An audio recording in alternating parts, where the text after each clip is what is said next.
আমি প্রত্যেক মাকে অনুরোধ করে যাব এই বগুড়ার জমিন থেকে যে 14ই ফেব্রুয়ারিতে আপনার একটা মেয়েকেও বাড়ি থেকে বের হতে দেবেন না। রাজি আছি তো ইনশাআল্লাহ? বাবারা যেনারা আছেন বের হতে দেবেন না।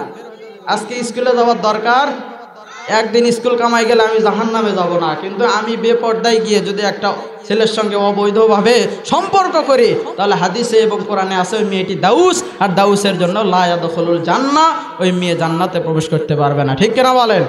তো 14ই ফেব্রুয়ারি বলেন তো মুসলমানের ভালোবাসা প্রত্যেক দিন আছে না নাই? জোরে বলেন আছে না নাই? এই যে এখানে আমরা সকলেই বসে আছি, ভালোবাসা নিয়ে বসে আছি না? জোরে বলেন। সকলেই সবার ভালোবাসা নিয়ে আমরা এখানে উপস্থিত হয়েছি।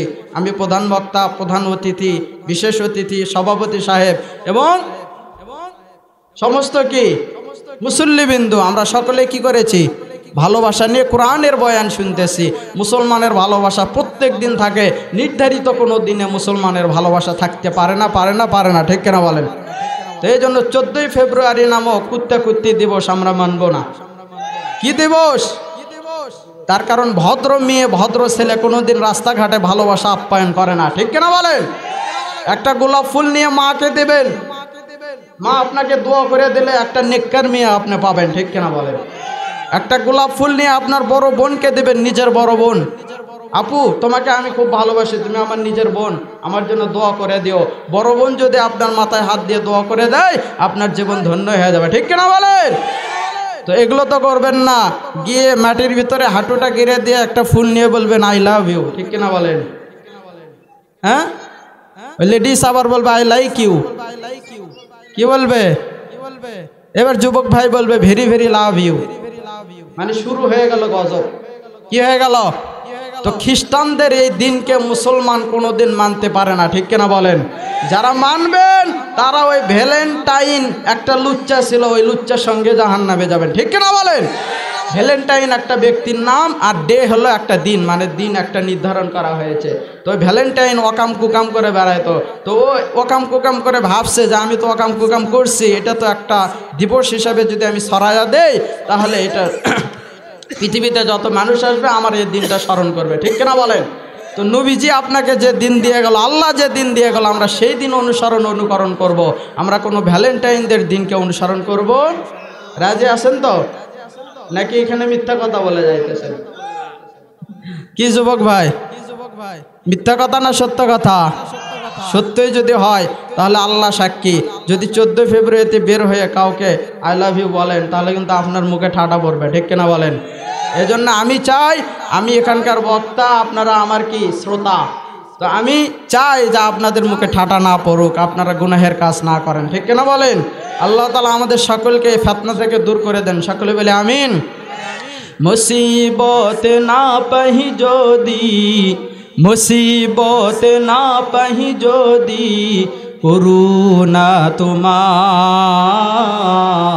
সকলে বলেন মুসিবত না পাই যদি, মুসিবত না পাহি যদি, করুণা তোমার।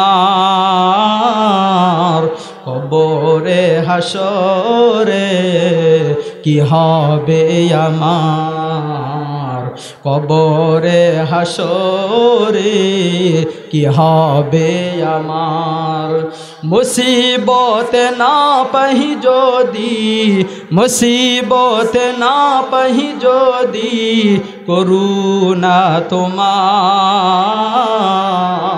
কবরে হাসরে কি হবে আমার, কবরে হাসরে কি হবে আমার। আসি গো ডুবে আমি পাপেরি সাগরে, না জানি কি হবে ও পারে হাসরে। ঠিক না বলেন? আসি গো ডুবে আমি পাপেরি সাগরে, না জানি কি হবে ও পারে হাসরে। तुम्हारी सुपारिश बीरे तुम्हारी सुपारिश बीरे केमने हब पार कबरे हाशरेर कि हबे आमार कबरे हाशरेर कि हबे आमार तुमी तो दिएछो देखिए आलोर पथ के देखाইছেন आलोर पथ के देखाইছেন আর দুনিয়ার মানুষগুলো আপনাকে কিসের পথ দেখাইতেছেন কিসের পথ আজকে কোরআনের মাহফিলে বাধা ঠিক কি না বলেন আজকে বক্তাদের সামনে থেকে মাইক কেড়ে নেওয়া হয় ঠিক কি না বলেন আজকে আল্লামা মামুনুল হক আল্লামা রফিকুল ইসলাম মাদানী সাহেব মুফতি আমির হামজা সাহেবরা কোনো অপরাধ ছাড়াই জেলখানার মধ্যে কত কষ্ট করতেছে ঠিক কিনা বলেন তো এই কষ্টের বিনিময়ে তেনারা জান্নাত কামাইতেছেন ঠিক কিনা বলেন আর আপনি আমি অপবাদ দিয়ে কষ্ট দিয়ে বেরি লাগাই আহারে একজন আলেমের শরীরের মধ্যে এমনভাবে বেরি লাগাইছে কিছুদিন আগে আমি দেখলাম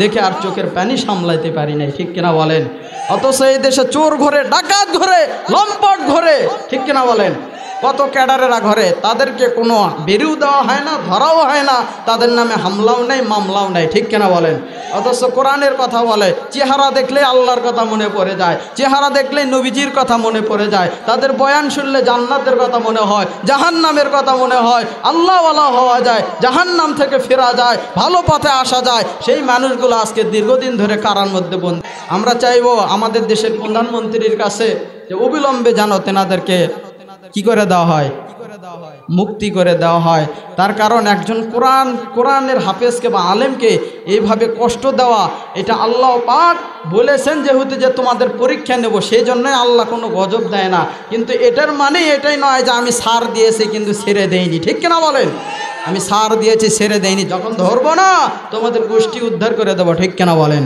এজন্য আমরা সকলে তাদের জন্য দোয়া করব আল্লাহ তাআলা যেন তাদেরকে হয় হিদায়াত দান করেন আর না হয় আবু জেহেল আবু লাহাবের মতো ধ্বংস করে দান ঠিক কিনা বলেন আল্লাহ তাআলা তাদেরকে সহি বুঝ দান করুন সকলে বলি আমিন আর একবার জোরে বলি আমিন তুমি তো দিয়েছো বলেন না কেন কি ভালো লাগে না গজল এত সুন্দর গজল যদি না ভালো লাগে তাহলে মমতাজকে নিয়ে আসা লাগবে কাকে নিয়ে আসা লাগবে নাউজুবিল্লাহ বললেন যুবক ভাই আপনারা তো আবার লাফান আগে ঠিক কিনা বলেন কি লাফান কিনা আস্তাগফিরুল্লাহ আস্তাগফিরুল্লাহ হ্যাঁ তুমি তো দিয়েছো দেখিয়ে আলোর পথ বলেছো সে পথে মিলবে রহমত ঠিক না বলেন কোন পথে মিলবে রহমত কোরআনের পথে কোন পথে কোরআনের পথে কোরআন ছাড়া যেখানেই যাবেন আপনি ধ্বংস আপনি জাহান্নামী ঠিক কেন বলেন এজন্য কোরআন মানলেই জান্নাতি কোরআন না মানলেই কি জাহান্নামী কেন যে ভুল পথে আমি কেন যে ভুল পথে আমি করলাম জীবন পার কবরে হাসরে কি হবে আমার কবরে হাসরে কি হবে আমার মুসিবত না পাহি যদি মুসিবত না পাহি যদি করুণা তোমার কবরে হাসরে কি হবে আমার কবরে হাসরে কি হবে আমার লিল্লাহে তাকবীর।